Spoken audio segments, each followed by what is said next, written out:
Okay, Julieann, thanks very much for agreeing to have a chat. Yep. So I just wanted to take time out for 5 minutes, have a chat, just about you and the business and how you work and all that kind of stuff. So just want to take you right back to the beginning. So just a little bit about you. So where were you brought up? Where did you live? I was brought up in Blantyre and that's where I still live now. Oh wow. Yep. So born and bred there and there's nowhere else I would be. I love it. I absolutely love it. Good. No place like home, for sure. That's it. For sure. And through school and that kind of stuff, what kind of thing did you see yourself doing when you were growing up? I don't know. I always wanted to be an adult. I felt like the world lied to me and told me I wasn't going to be an adult. I felt like it was a pure trick. Like I was just always going to be in school and being told what to do all my life. And I thought, that's a lie that I grew up. So I never really thought about what I would like today. Just wanted to be an adult. I just wanted to be an adult so that I made my own choices and I had as many biscuits as I wanted to have. I wasn't limited. That's all I wanted in my life. But anyway, no, there wasn't anything that I'd set out today. I didn't do very well in school though. Like I still to this day I can't spell very well or I can't read very well. So I've got dyslexia, so I really struggle with it. You wouldn't say you were very studious then? You were not really? No, like when I wanted to stay on to 5th year just because I loved being at school with my pals and enjoying myself and all that. I loved school, right, but I didn't really do well at it, and it got to the 5th year and they actually all signed me off. They were like, we don't see you going any further, so can we all sign you out? I think it only lasted about 3 weeks and they all signed me out and they were like, you're not going to go any further than what you've done. I was like, cool, fair enough. Now I just got a job. It was as simple as that. So leaving school, did you have a direction you wanted to go? I didn't know anything about like going on a college or anything like that. Like my family didn't really do anything like that. Nobody in my family had done it. My sister hadn't did it. So I didn't know that there was like college and university and all that. Like I just felt like I had to go out and get a job straight away, and that was it. So when did you leave school? What age? I was probably 16.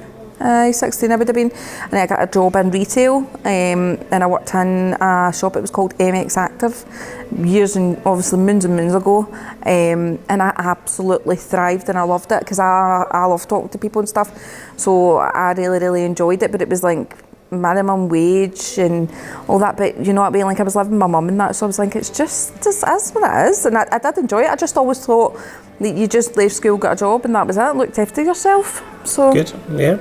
So how did life progress then? So how did you meet your husband?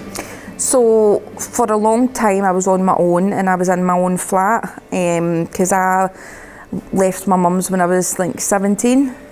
So I moved into my own flat and kind of looked after myself for a long time, and then when I met my husband, we'd went to school together but we didn't speak. In school we didn't really know each other. He's a year below me, and then when we got to outside school, his group of friends were out the same night my group of friends were out, and I ended up going to see Peter Powers, the hypnotist guy.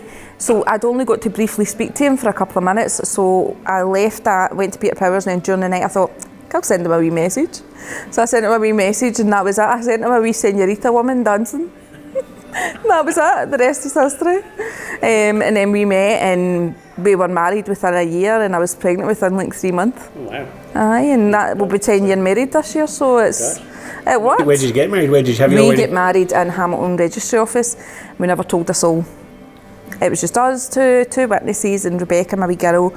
She was like 6 months at the time. So I can't ask you, who did your photos then? Nobody. Nothing. Nothing like that happened. Aye, and that was literally just before I joined the industry, so aye.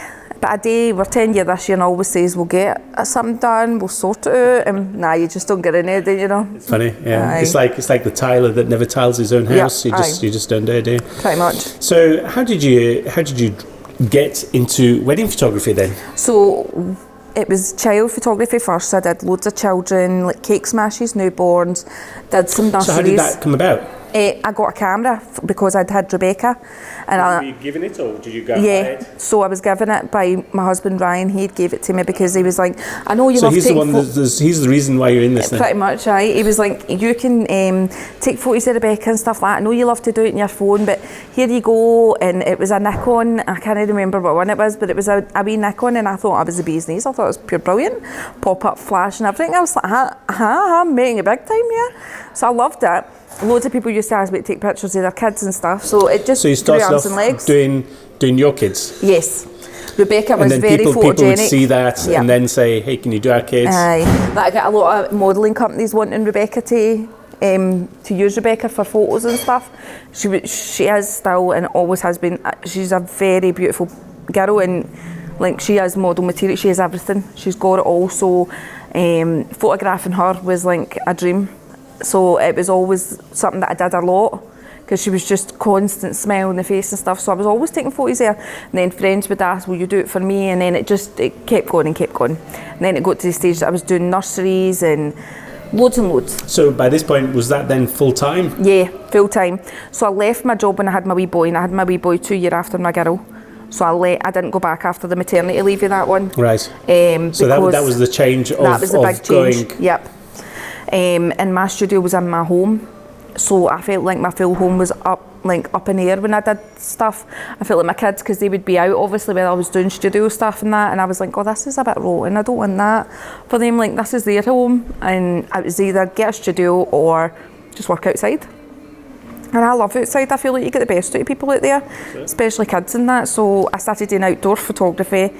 I did a few weddings, and then So how did the first wedding come about then? I'd put it on like a page and says, listen, I'm really wanting to get into wedding photography. Obviously I'd give you it for nothing and blah blah blah, and a couple had approached and says we'd love to like have it. Had they already had their children shot with you, or was that like a No, different... it was just somebody that they didn't have any children. They just found me and says, we would love for you to do that. Like, we're having a low-key wedding. We don't want to have like a big photographer and all that. And I was like, oh, fantastic, brilliant. So I went along, and that was that really. I just done that. It was at the Holiday Inn in East Kilbride. So like I didn't have like, there wasn't much to work with there. To be creative for your first one. So you're going along to your first one, did you have an idea of like, oh, I want to do this? No, I just thought take hundreds of photos, don't miss anything. Just take hundreds of photos, surely you'll not miss a thing, like nothing can go wrong here. But I was buzzing like that I did it. And then after it was like another one here, another one there, or like for instance I had a girl that I knew and she got married and she had Anna Alaska. Have you heard of Anna? An Alaska photographer. Oh yes. She had Anna for her photos, right? And this is where I was like dipping in and out of weddings, and she says to me, why don't you come along to my wedding as my friend, but photograph it as well? And I says, right, okay. She said, you can shadow Anna, I've already spoke to Anna, Anna's okay with it, blah, blah, blah. And that day changed my life, because I was on auto, right? My flash was popping up and stuff, and Anna just turned around, she's like, no. I laughed, I'm like, I don't know what to do. And she was like, I'll show you. And the amount of time that lassie took out her day to take me aside and She's say, lovely, isn't she? this is how you do it. Yeah. And that changed everything. That was it. Because then I started shooting on manual, I started getting control, I started seeing how you could get these images and how you could be arty. And I was like, this is amazing, like that I'm in this house, and I didn't think that I could have showed it like this. Like, it's hard for brides and that as well. They'll go, how am I going to look like that? And it just does, because you know how to work your settings, you know how it is, you get the light right on them, and they're stunning. So that gave me a hunger for it, as to, I could be as good as Anna Alaska on my auto camera. So that was kind of where it came to me.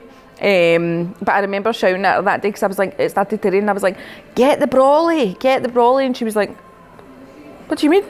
Because she's Polish, and she says to me, umbrella. And I was like, yes, get the umbrella, Anna. She's like, I don't understand you. And I thought, you've not understood me.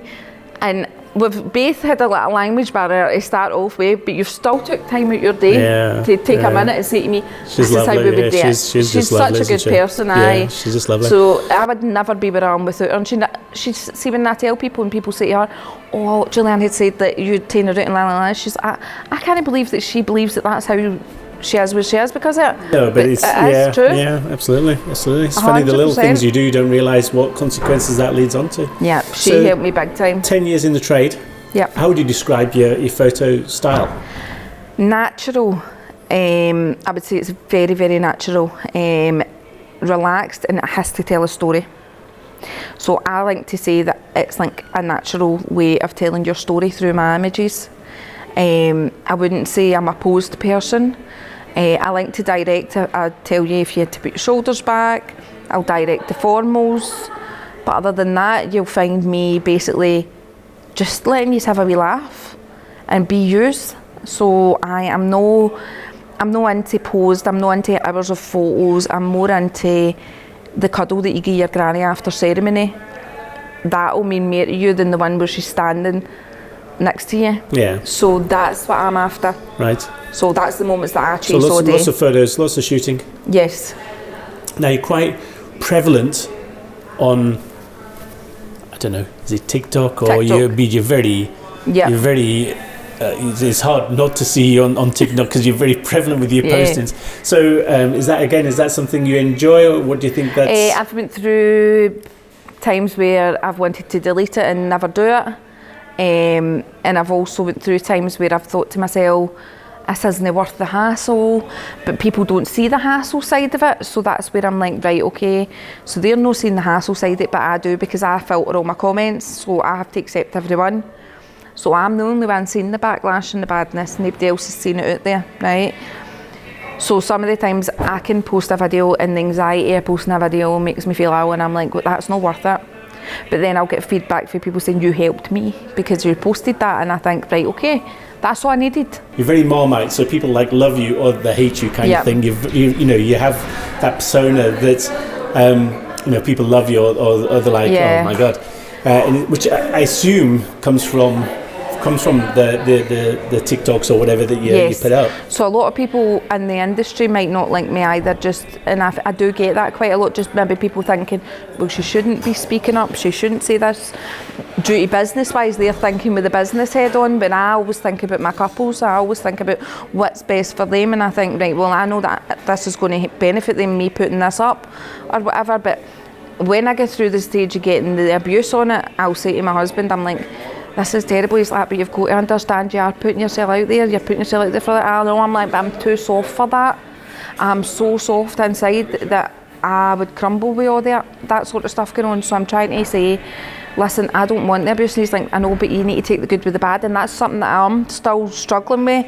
But I'm just having to I think putting yourself out there as well, that's it. with opinions. Yes, that's it. You are going to get both sides of that, aren't you? 100%. That being said, we do need to talk about a particular incident, rightly or wrongly, and I think as a whole, what you've done has not changed a nation, but what you've done has been felt nationwide, I think, in the photography trade. Yeah. So we'll go back. When was it? This year? Yep, it was early this year. So you had an altercation in a church, and which obviously was recorded, and you posted that out. Looking back now, was that good or bad? How would you think that went? The support outweighed the bad, 100%. I had a lot of people in the industry that were that supportive to the point that they were calling me daily to check up me. Right, they knew what I'd done was right. They felt like they had my back, and they wanted to just make sure that I was all right, which was really, really nice, right? But obviously the backlash from it was the point where I was having to take my address off of Google, I was having to take my number off of everything, I was in my bed crying for days, I couldn't eat, I couldn't do anything, just due to the sheer abuse that I was getting from it. And I thought what because all you've done is shared what's happened. Yeah. I mean, you haven't orchestrated something to happen. All you've done is shared what's happened. Well, this is what people were saying. They were saying that I'd brought this on. All right. So people are saying there must have been something happened before this for you to press record, right? MD knowing my character will know that I would never have done anything to upset this man, right? But before going to this chapel, I was well warned about him. I was told before I got there that I was going to be getting a hiding. off him, right? Just apparently it's just what happens with this man, right? I actually travelled with the bridesmaids to the venue, so I arrived at the exact same time as the bride.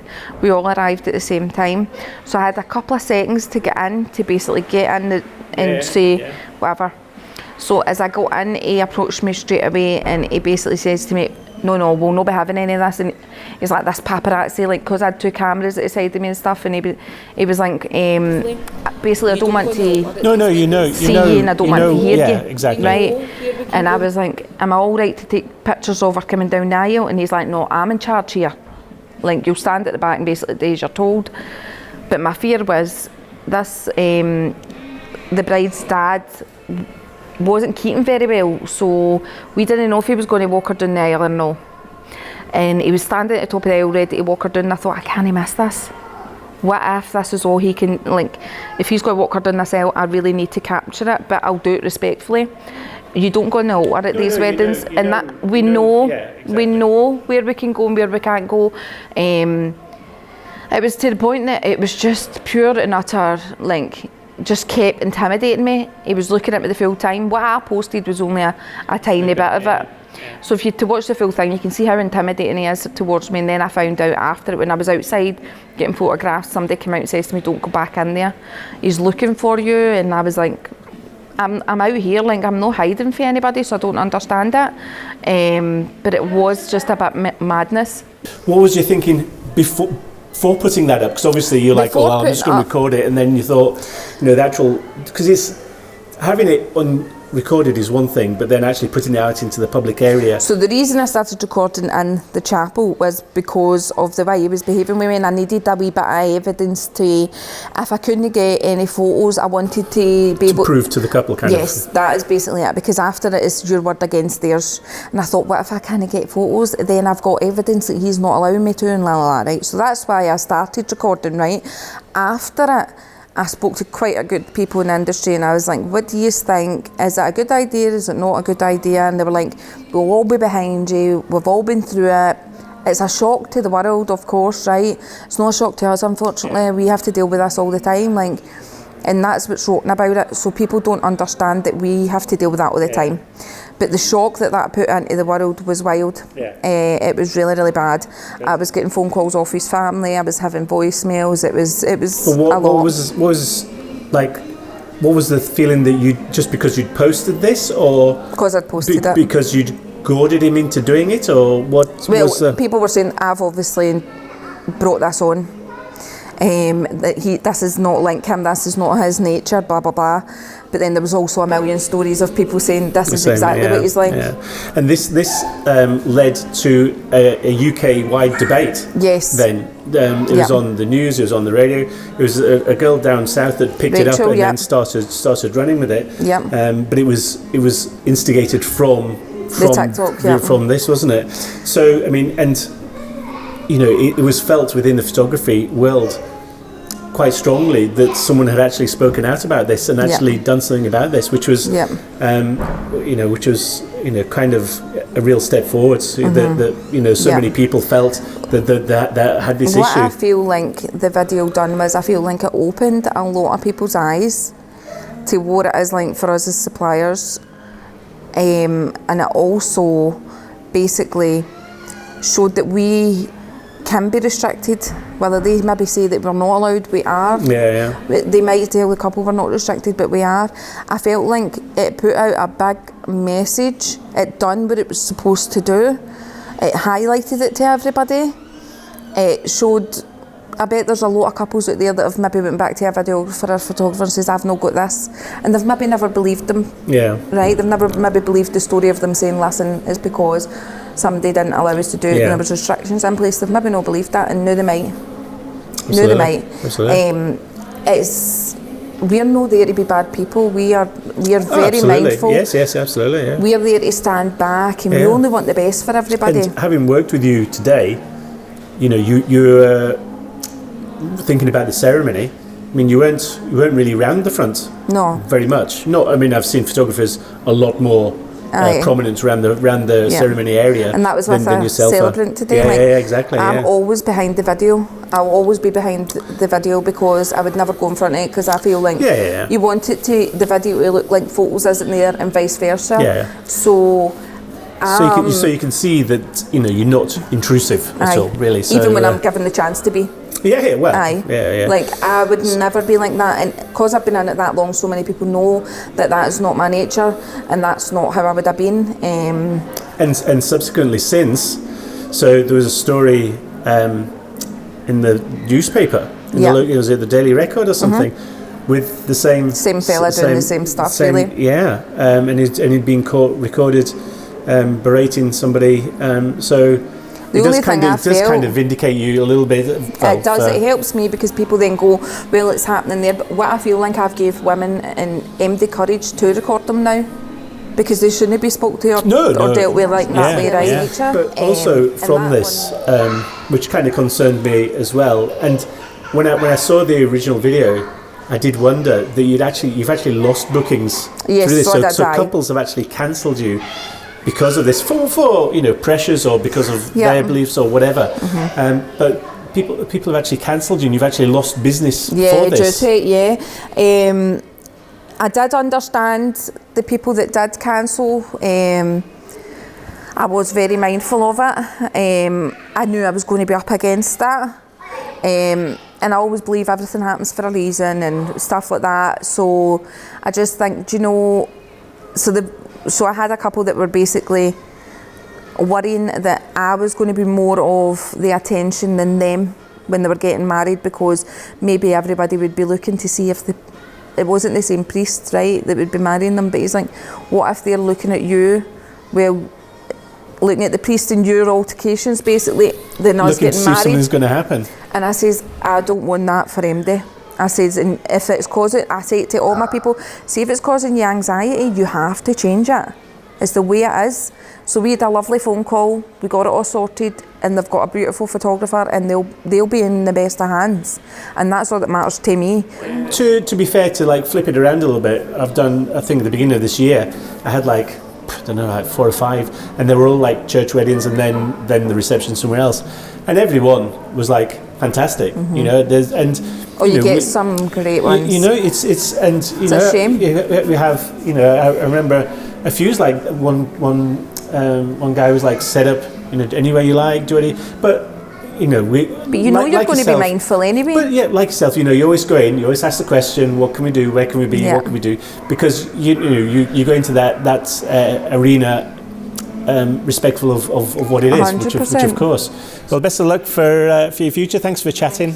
I'm sorry to have raked over everything, but it's nice to learn more about the people that we work with. So thanks for chatting. Oh, you're most welcome.